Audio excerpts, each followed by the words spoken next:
जिसको पैसा दिया उसने मुझे बच्चा नहीं दिया। अच्छा वो मुर्गी सेट निर्माण के लिए एक अनुमोदन लिख करके वो भेज देते हैं ऊपर। अच्छा कबूतर पे लिए ज्यादा खर्चा वाली बात ही नहीं, इसके लिए घर में जो कनकी है वो फेंक देते हैं। सर मैं तो ये काम करके बहुत खुश हूँ। हाँ। अगर आप शर्म करोगे कि मैं मुर्गा बेच रहा हूँ यार, अच्छा नहीं लगेगा, घर वाले क्या कहेंगे, पड़ोसी क्या कहेंगे, हाँ। तो फिर आप मुर्गी फार्मिंग मत ही करो। अच्छा। सर फ्री रेंज में छोड़ने से ये है कि मुर्गे जो है बड़े तंदुरुस्त रहते हैं। अच्छा। बहुत ही चंचल रहते हैं। हाँ। उसको आप पकड़ नहीं पाओगे। जो फार्म वो पंख में जो शाइनिंग आता है ना, हाँ। वो फार्म के बाहर जब वो चढ़ते हैं, घूमते हैं, दौड़ते हैं, कूदते हैं ना, तो ज्यादा अच्छे से शाइनिंग आता अच्छा। है। जय हिंद दोस्तों, आप देखना शुरू कर चुके हो सोनू बिजनेस आइडिया। मैं सोनू आप सभी का तहे दिल से हार्दिक अभिनंदन करता हूं। तो साथियों, आज के बारे में बात करेंगे कि आप कबूतर कैसे पाल सकते हो, मुर्गी कैसे पाल सकते हो, और आपको मुर्गी पालन में आपको अनुदान कहां से मिलेगा, कितना पैसा मिलेगा और कैसे मिलेगा, इसके बारे में फुल डिटेल में जानकारी मिलेगा। साथ ही आपको दिख रहा होगा मैं एकदम ब्यारा में खड़ा हुआ हूँ। छत्तीसगढ़ी में यहाँ पर ब्यारा ही बोलते हैं और कहीं पर इसको कोठार भी बोला जाता है, जहाँ पर प्रायः किसान जो वर्ग होते हैं वो यहाँ पर धान को बीजा जाता है। तो ब्यारे में सर ने जो है मुर्गा फार्म बनाए हैं और साथ ही कबूतर रखते हैं। तो पूरा फार्मिंग के बारे में समझेंगे, प्लस आपको ये भी बताएंगे कि जो अनुदान है वो कैसे मिलता है।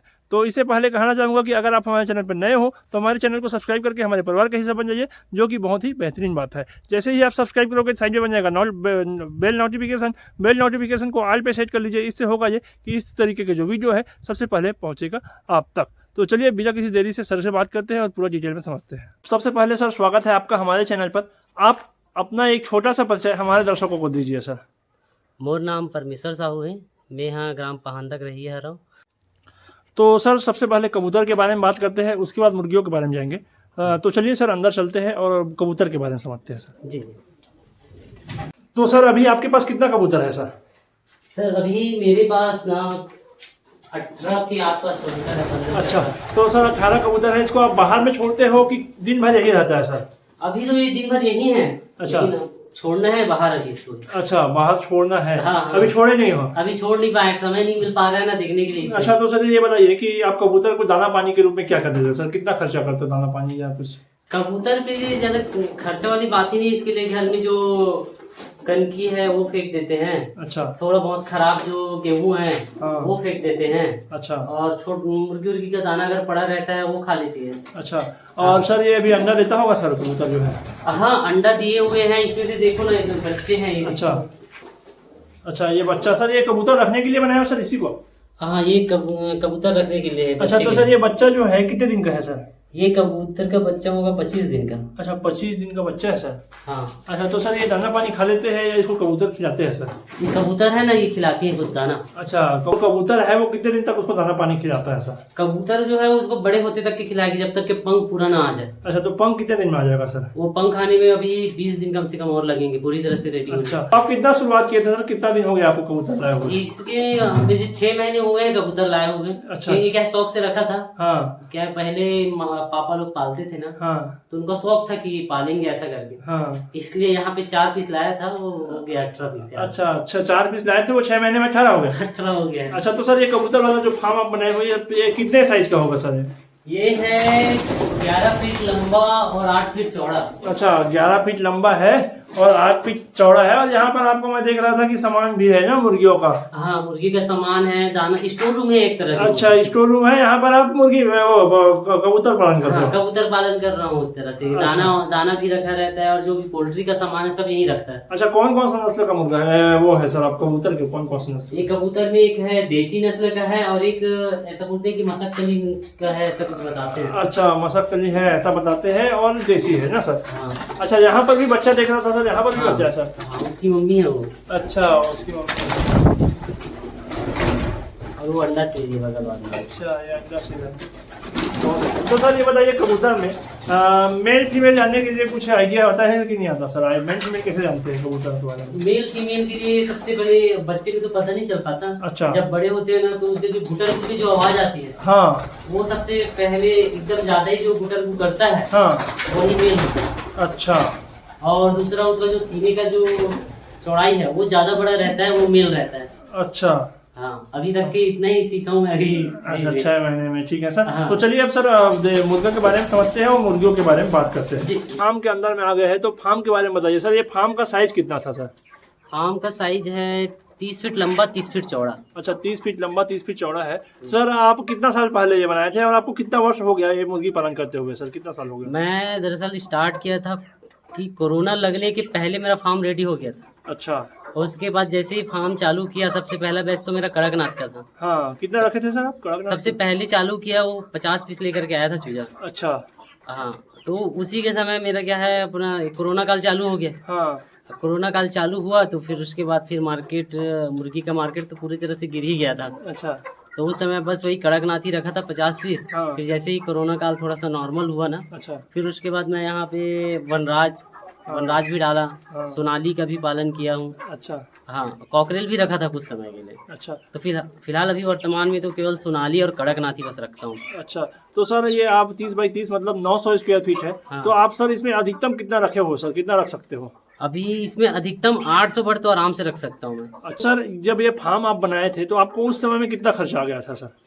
तो ये फार्म जब मैंने बनाया था लगभग 2019 से मैंने फार्मिंग चालू किया है। अच्छा, 2019 से फार्मिंग तो चालू उस किया। समय का जो खर्चा था, कॉस्ट था, वो हाँ। करीबन मेरे को बैठा 1,30,000 के आसपास। अच्छा, 1,30,000 रुपये बैठा सर। तो साइड में तो दीवार है हाँ। ना? हाँ। एक दो तरफ तो दीवार है और दो तरफ जाली है ना? है। ऐसा है ना सर हाँ, आपका हाँ, फार्म? और ऊपर में जगह है वो एस्बेस्टस का सीट है। अच्छा, तो सबसे ज्यादा खर्चा सर किसमें आया होगा? आप 1,30,000? सबसे ज्यादा खर्चा मेरा आया ईंट में, क्योंकि ये जो जगह है ना सर, हाँ। क्या है ये ब्यारा है। अच्छा। तो पीछे क्या था, ये ना पूरा गड्ढा था ये। हाँ। तो पाटने में ही सबसे ज्यादा खर्चा आया इसमें। अच्छा, ये थोड़ा गहरा था। हाँ, बहुत ज्यादा पट्टी में गहरा ज्यादा था। खर्चा था। क्या है, जो बारिश का पानी होता था ना, वो हाँ। पूरा आके इसी में जमा होता था। अच्छा, अब नहीं होता सर? अब नहीं होता है, क्योंकि पूरी तरह से पाट वाट दिए हैं। अच्छा, तो थोड़ा ऊपर है, जमीन हाँ। की लेवल से ऊपर है, हाँ। इसलिए अब इसमें ऐसा कुछ नहीं होता है ना? ऐसा है। तो सर ये बताइए कि आपका जो ब्यारा है, मैं देख रहा था कि एकदम गांव के बीचों बीच है, थोड़ा आसपास में घर भी है। हाँ। तो सर वो लोग कुछ ऑब्जेक्शन करते हैं या आप एनओसी लिए हो या कुछ नहीं लिए हो? हमारे दर्शकों को बताइए कि आप कोई ऑब्जेक्शन करता है या नहीं करता है, और नहीं करता है तो क्यों? मैंने तो पहले तो फार्म बनाने से पहले ही एनओसी ले लिया था। अच्छा, तो एनओसी किससे लिए थे सर आप? एनओसी गांव के अपने सरपंच, सचिव, पटवारी सब उपस्थित थे। हाँ। जब ग्राम सभा होता है ना महीने में एक दिन, अच्छा। तो उस दिन मैं जो है जा करके बात किया, फिर उसके बाद एनओसी लिया। एनओसी लेने के बाद ही यहाँ पर जो भी है ईटा गिट्टी रेती जी जो भी काम है, एनओसी लेने के बाद ही चालू हुआ है। अच्छा, तो सर एनओसी लेने के लिए अगर कोई हमारे दर्शक है वो देख रहे हैं और उसको एनओसी चाहिए, तो वो कहाँ संपर्क कर रहे हैं और कैसे बनवाए सर, ये बताइए। सबसे पहले अगर किसी को भी अगर एनओसी लेना है तो अपने ग्राम प्रमुख जो है सरपंच, हाँ। उनसे संपर्क करें, उनके द्वारा ही आपको एनओसी दिया जाएगा। अच्छा, तो सर ये बताइए तो एनओसी आवश्यकता होता है या नहीं होता है देसी मुर्गा पालन करने के लिए? ऐसे तो नियमतः बोला जाता है कि 2,000 5,000 मुर्गी पालन के लिए एनओसी की आवश्यकता नहीं है। लेकिन आजकल क्या है, आसपास के आदमी देखते हैं तो कोई अटैक ना कर दे। हाँ। तो इसलिए अपनी सुरक्षा के लिए एनओसी लेना बहुत जरूरी है। बहुत अच्छा सर। और इसमें भी बदबू भी उतना ज्यादा नहीं है। अगर कोई, बहुत सारे हमारे किसान साथी जो है छत में या घर के आसपास जो खाली कमरा है वहाँ भी रख सकते हैं ना? हाँ, बदबू ये बताइए सर, बदबू होता है कि नहीं होता है इसमें थोड़ा बहुत? नहीं, बदबू तो नहीं होता है। अच्छा, बदबू मेरे को अभी बहुत लोग बोलते हैं कि बॉयलर फार्मिंग करो। हाँ। लेकिन अगर मैं बॉयलर फार्मिंग करूंगा ना तो आसपास वाले पूरे अटैक कर देंगे, क्योंकि स्मेल ज्यादा रहता है उसमें। हाँ, बॉयलर फार्मिंग में स्मेल ज्यादा होता है और इसमें कोई स्मेल नहीं है, इसलिए कोई ऑब्जेक्शन भी नहीं करेगा। तो सर मैं आइट साइड में दिख रहा था ये रखे हुए सर, ये जो टीपे को काट के बने रखे हुए हैं, तो इसको क्यों रखे हो सर, ये बताइए कि क्यों रखे हुए? ये टब है यहाँ पर और वहाँ पर वो टीपा है, तेल का टीपा है, उसको क्यों रखे हो सर? सर क्या है कि मुर्गियाँ बहुत सारी हैं। हाँ। अब वो अंडे देती हैं। अच्छा, तो अंडे देने के लिए ही ऊपर चढ़ती हैं, अंडे देती हैं, फिर नीचे आ जाते हैं। अच्छा, मतलब अंडा देने के लिए ही अंडा रखे देने उसको? के लिए। और कई लोग क्या है, कई देसी मुर्गियाँ तो वो सेती भी है इसी में बैठ के। अच्छा, सेती भी है इसी में और अंडे भी देता है ना? हाँ, ऐसा अंडे है। भी देते हैं। हाँ, तो सर ये आपके फार्म में मैं नीचे में दिख रहा था, नीचे में सर गिट्टी ही है, भूसी नहीं है। बहुत सारे फार्मर जो है भूसी भी छाते हैं, तो सर इसमें क्या कोई प्रॉब्लम नहीं होता सर? नहीं, अभी तक तो मुझे कोई प्रॉब्लम नहीं आया। प्रॉब्लम बस ये है कि थोड़ा सा धूल ज्यादा होता है। अच्छा। लेकिन अगर ऐसी स्थिति में क्या नीचे कुछ प्लस्तर वस्तर कुछ किया नहीं हूँ, हाँ। है ना, तो इसका फायदा यही है कि गर्मी है तो मुर्गी अपने आप को नीचे कोड़ के, जमीन को कोड़ के बैठ जाती है। अच्छा। गर्मी का एहसास नहीं होता। हाँ, मिट्टी के संपर्क में रहता है तो गर्मी का एहसास नहीं गर्मी होता का है एहसास नहीं होगा। प्लस्तर कर दिया, हाँ। प्लस्तर किया तो फिर तो वो गर्मी में बहुत ज्यादा गर्मी और ठंडी में बहुत ज्यादा ठंडी। अच्छा। तो फिर मुझे खर्चा ज्यादा आ जाएगा। अच्छा। हाँ, इसलिए खर्चे से बचत के लिए ही मैंने इसको ऐसा रखा है। अच्छा, तो सर आपको 4-5 साल हो गया मुर्गा पालन करते हुए, तो सर आपको बहुत अनुभव है। ये बताइए सर कि एक मुर्गा जो सोनाली मुर्गा है उसको पालन करने के लिए चूजे का पैसा मिला करके टोटल खर्चा उसमें कितना आ जाता है और कितना समय लगता है, सर ये बताइए। एक अच्छे से अगर एक्सपीरियंस फार्मर है, हाँ, तो वो सोनाली बट को रेडी करने में अधिकतम हाँ, अधिकतम 160 से 170 रुपए अच्छा। खर्च कर सकता है। हाँ। अधिकतम बोल रहा हूँ। अच्छा। और न्यूनतम में तो वो चाहे तो 130 140 में भी कर सकता है। अच्छा, 1 किलो सर? 1 किलो करने में। अच्छा, तो सर ये 1 किलो होने में कितना समय लगेगा और कितना दाना खा लेगा सर वो? 1 किलो होने में आप सोनाली को 1 किलो होने में वो डिपेंड करता है फार्मर के ऊपर कि वो दाने का कैसा, मतलब दाना कैसा दे रहा है। अच्छा, दाना क्वालिटी के ऊपर डिपेंड करता है। अगर आप दाना उसको कंटिन्यू दे रहे हो तो वो 80 दिन में 1 केजी हो जाता है। अच्छा।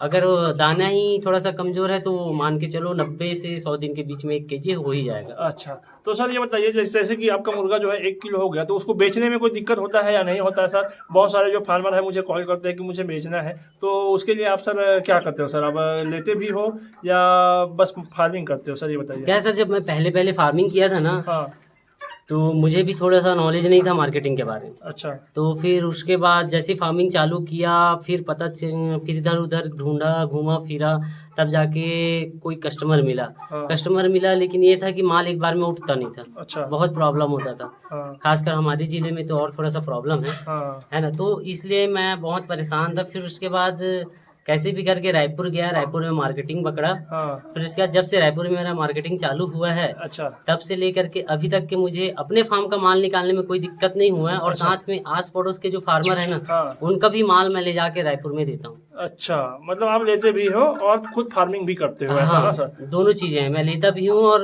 दूसरे फार्मर का माल भी छोड़ता हूँ। अच्छा, तो सर अभी भी कुछ महीने मतलब 15 दिन 1 महीना पहले होली था, तो उस होली में आपका माल निकल गया होगा ना सर? हाँ, होली में माल निकल गया, तभी तो फार्म में खाली है पूरा। अच्छा, कितना रखे थे सर होली के पहले, कितना था? होली के पहले कम से कम 200 से 250 के पीस था बच्चा मेरे पास। अच्छा, रेडी में। अच्छा, रेडी में। हाँ, तो सर आप उसको चिल्हर में बेचे या थोक में बेचे? मैं चिल्लर में भी बेचा हूँ, चिल्लर में भी बिका है, और थोक में तो फिर रायपुर वाला है ही। अच्छा, ये सर बताइए आप थोक में कितने क्वांटिटी में देते हो और कौन से रेट में देते हो? चिल्हर में कितनी क्वांटिटी, कितना रेट, ये बताइए सर, रेट के बारे में थोड़ा जानकारी दे दीजिए। थोक में जैसे कि किसी को भी दे रहे हैं, जैसे कि कटर को दे रहे हैं, हाँ, तो कटर को जब भी देते हैं तो 280 से 300 के बीच में ही देते हैं। अच्छा। केजी पीछे। अच्छा, हाँ, और अपने जो चिल्लर विक्रेता हैं जो आते हैं यहाँ पे लेने के लिए, हाँ। उनको 350 रुपए केजी में दे देते हैं। अच्छा, सोनाली। हाँ। मुर्गी और मुर्गा दोनों? हाँ। मुर्गी बस, मुर्गा नहीं, मुर्गा का तो मुर्गी 350 में देते हैं, मुर्गा 450 500 जैसे भी है देख के दे देते हैं। अच्छा, हाँ, ठीक सर। ये बात बताइए सर मुझे, आपको जैसे कि 4 साल हो गया फार्मिंग करते हुए, जी। तो 4 साल में कोई बीमारी देखने को मिला है या कभी लॉस हुआ है या नहीं हुआ है, या मुर्गियों में कोई मर गया है या ऐसा कुछ दिक्कत हुआ है कि नहीं हुआ है 4 सालों में, ये बताइए सर। मैं पहले जब फार्मिंग चालू किया था ना, जो कॉकरेल का जो फार्मिंग किया था, अच्छा, बस उसी में ही फर्स्ट लॉस हुआ था मेरे को। अच्छा, उसमें कम से कम मेरे को 50,000 के लगभग का लॉस हुआ था। अच्छा, फिर उसके बाद से मैंने कॉकरेल का फार्मिंग ही छोड़ दिया। हाँ, उसके बाद जब से सोनाली चालू किया है, सोनाली में आज तक के अभी मुझे कभी ऐसा लगा ही नहीं कि लॉस हुआ है। अच्छा, क्योंकि माल मैं निकलवा ही लेता हूँ, क्योंकि मेरे पास कस्टमर हैं, मैं छोड़ करके दे देता हूँ। अच्छा, पहुंचा के देते हो? हाँ, डिलीवरी करके देता हूँ। कस्टमर नहीं आ पाता, रायपुर का कस्टमर है, मेरे तक नहीं आ पाएगा, अच्छा, तो मैं खुद बाइक से ले जाके उनको छोड़ करके देता हूँ। अच्छा, तो ये बताइए सर, जैसे लॉस हुआ था आपको कॉकरेल में, तो कैसे लॉस हुआ, किस कारण लॉस हुआ? या बीमारी के कारण लॉस हुआ, या आप माल बेच नहीं पाए इसके कारण लॉस हुआ, या आप सस्ते में बेच दिए इसके कारण लॉस हुआ? ये लॉस के बारे में सर थोड़ा वो सा। क्या है ना, दरअसल ना मेरी फार्म में जब वो चालू किया था ना कॉकरेल के फार्मिंग, हाँ, तो बरसात का सीजन था। अच्छा, बरसात का पानी पूरा फार्म अंदर आ गया, क्योंकि गड्ढा था थोड़ा सा। अच्छा, तो उस समय क्या था कि सीआरडी की प्रॉब्लम आ गई। अच्छा, गीला होने की वजह से? हाँ, गीला हुआ, पूरा फार्म ही गीला हो गया था। हाँ, सीआरडी आ गया। हाँ, सीआरडी आया तो बहुत बट पर डे कम से कम 10-12 बट मरता ही मरता था। अच्छा, हाँ, इसलिए उस समय उसी लॉट पे जो है मुझे नुकसान हुआ था। अच्छा, 10-12 मरता था सर, वो किस एज का था? आप कितने दिन तक उसको दाना खिला चुके थे सर? कम से कम उसको 700 ग्राम 600 ग्राम का वजन आ गया था उसका। अच्छा, मतलब 2 महीने का बच्चा था। हाँ, 700-600 ग्राम का आ गया था। मैं डॉक्टर को भी दिखाया, बट सॉल्यूशन नहीं मिल पाया, क्योंकि फार्म ही खराब था इसलिए। अच्छा, मतलब वातावरण के हाँ। अब सर ये बताइए कि जो नया फार्मर हमारा देख रहा है, और तो वो फार्म कैसे बनाए, या उसको फार्म बनाने में क्या क्या सावधानी देना चाहिए सर, इसके बारे में थोड़ा डिटेल हमारे दर्शकों को बताइए सर। नए फार्मर अगर फार्म बनाते हैं तो सबसे पहला जो काम है उनका, हाँ, देखना कि आपका गाड़ी जो परिवहन जो है, हाँ, रास्ता वो अच्छे से क्लियर होना चाहिए ताकि वहाँ पे 4 व्हीलर भी आ जाए, 2 व्हीलर भी आसानी से आ जाए। हाँ। आपको लाने ले जाने के लिए ज़्यादा खर्चा ना करना पड़े। अच्छा। दूसरा ये है कि फार्म ऊंचे जगह में बनाओ कि बारिश हो रहा है तो फार्म के अंदर पानी ना जाए। अच्छा। अगर फार्म के अंदर पानी गया तो लॉस होना ही होना है। हाँ जी। और बिल्ली है और जो भी जानवर है उससे भी सुरक्षित होना चाहिए, सुरक्षित होना चाहिए ना सर। तो वैक्सीनेशन के बारे में बताइए सर, सबसे पहले क्या करते हो और कैसे करते हो, शुरू से बताइए सर। जैसे बच्चा लाए उसको शुरू से। सर जो डे 1 का जो बच्चा है, अच्छा।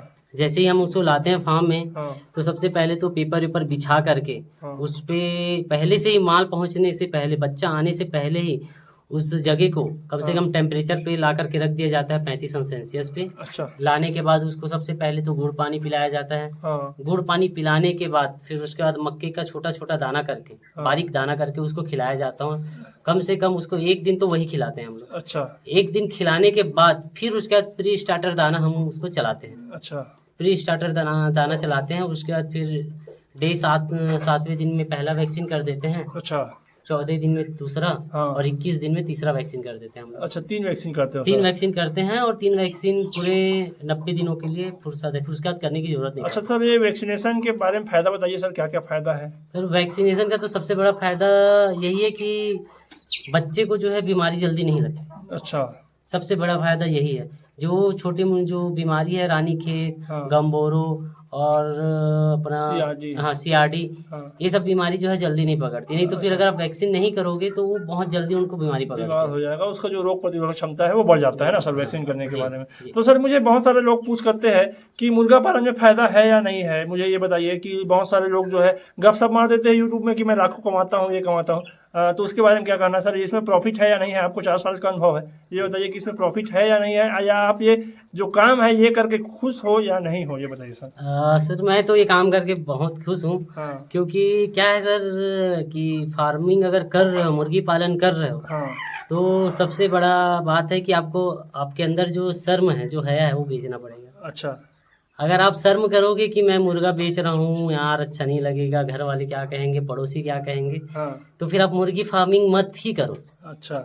अगर आपको ये सब चीज़ शर्म बेच करके अगर आप मुर्गी पालन करते हो, हाँ। तो ही आपको फायदा है। अच्छा। और मुर्गी पालन कर रहे हो तो खुद उपस्थित होकर के करो। हाँ। दूसरे के भरोसे अगर आप मुर्गी पालन करोगे तो उसमें भी सक्सेस के चांस बहुत कम है। अच्छा। तो ये सर बताइए कि कोई हमारा किसान भाई है या कोई भी दूसरे जगह में जैसे कि आपके जैसे कोई काम कर रहा है, वो भी मुर्गी पालन कर सकता है, तो सर वो कर सकता है या नहीं कर सकता है, और कर सकता है तो कितने से शुरुआत करना चाहिए सर, ये बताइए सर। कोई फार्मर भाई अगर वीडियो देख रहा है और मुर्गी पालन करना चाहता है, हाँ। तो सबसे पहली बात है कि मुर्गी पालन करने से पहले सबसे पहले मुर्गी पालन के लिए ट्रेनिंग या जो अनुभवी व्यक्ति है, अच्छा, उनसे जाकर के मिले। हाँ। और उनके बाद उससे ट्रेनिंग ले, क्या है कैसे है सब चीज़ पहले अच्छे से पढ़ ले, सीख ले, फिर उसके बाद ही वो मुर्गी पालन में उतरे। अच्छा। तो ज़्यादा ही फायदेमंद के चांसेस हैं। और अनुभवी जो किसान है उसके संपर्क में रहे ना सर, ऐसा है? जी जी जी। कुछ भी प्रॉब्लम हो तो उससे पूछ ले। हाँ। अच्छा सर, ये बताइए कि जैसे कि कोई चूजा ले या कोई मुर्गी बेचे तो कहाँ बेचे, या कुछ मार्केटिंग के बारे में बताइए सर। जी सर, अगर क्या है कोई भी फार्मर भाई अगर नया नया फार्मिंग चालू कर रहा है, हाँ। तो उनको तो जानकारी होता नहीं कि चूजा कहाँ से ले, कैसे ले, हाँ। कितने में ले, दाना कहाँ से ले। तो उसके लिए मैं बता दूं कि आप चाहें तो मुझसे संपर्क कर सकते हैं। हाँ। मैं आपको बच्चा, दाना, यहाँ तक कि ज़रूरत है तो मैं मुर्गे को भी निकलवा सकता हूँ। अच्छा। हाँ, कोशिश करूँगा कि आपके मुर्गे को मैं पूरे के पूरे निकलवा दूँ। अच्छा, और जो दर्शक देख रहे हैं वो ज़्यादा दूसरे राज्य से देख रहे हैं या और बहुत दूर से देख रहे हैं, वो अपने आसपास जहां वो आ जा सकते हैं आसानी से, हाँ। वहां ले, वो ज़्यादा अच्छा रहेगा ना हाँ, सर? कोई जी। दिक्कत नहीं रहेगा, लोकल आदमी रहेगा और लोकल आदमी में अच्छा पहचान रहेगा, यही है ना सर? जी हाँ जी, आप जो कह रहे हैं ना, इसी चीज़ से मैं भी बता दूं हाँ। कि मैं भी जब पहली फार्मिंग चालू किया था तो बच्चा कहाँ से लूं, हाँ। सबसे बड़ा मतलब शिकायत तो यही था, बच्चा कहाँ से लिया जाए। अच्छा। तो मेरे को एक बार इस चक्कर में नुकसान भी हो चुका है। हाँ। क्योंकि मैंने जिसको पैसा दिया उसने मुझे बच्चा नहीं दिया। अच्छा, वो कहाँ से था सर? वो छत्तीसगढ़ से ही था कि बाहर से था? नहीं, बाहर से था वो। अच्छा, बाहर से था। बाहर का व्यक्ति था, तो मुझे उससे नुकसान हुआ। क्या है कि पहले ये होता है कि एडवांस पेमेंट करना, एडवांस पेमेंट करोगे तो बच्चा आएगा। हाँ।